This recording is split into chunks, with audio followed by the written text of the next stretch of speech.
राज्यामध्ये सप्टेंबरमध्ये अतिवृष्टीनं हाहाकार माजलाय. शेतकऱ्यांच्या स्वप्नांची अक्षरशः माती झाली आहे. पूरस्थितीचा राज्यातील 26 जिल्ह्यांना फटका बसला.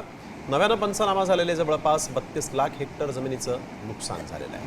मदत आणि पुनर्वसन मंत्री मकरंद पाटील यांनी राज्य मंत्रिमंडळाच्या बैठकीमध्ये ही माहिती दिली. सोयाबीन, कापूस, मका, मूग, उडीद या पिकांचं अतिवृष्टीमुळे मोठ्या प्रमाणात नुकसान झालेलं आहे.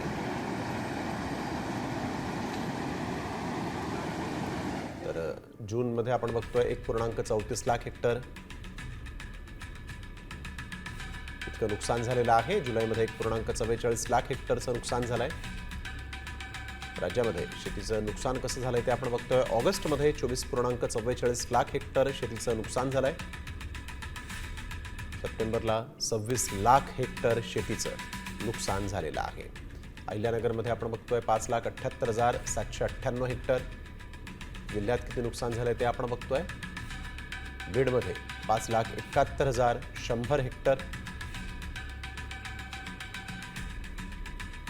जालन्यामध्ये 3,75,973 हेक्टर.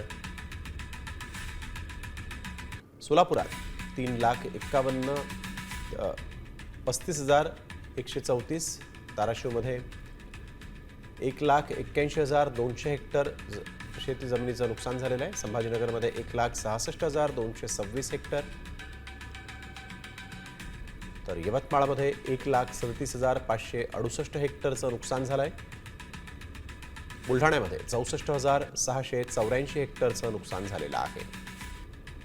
तर परभणीमध्ये 56,836 हेक्टर जमिनीचं नुकसान झालेलं आहे. वाशिममध्ये 38,541 हेक्टरचं नुकसान झालं आहे.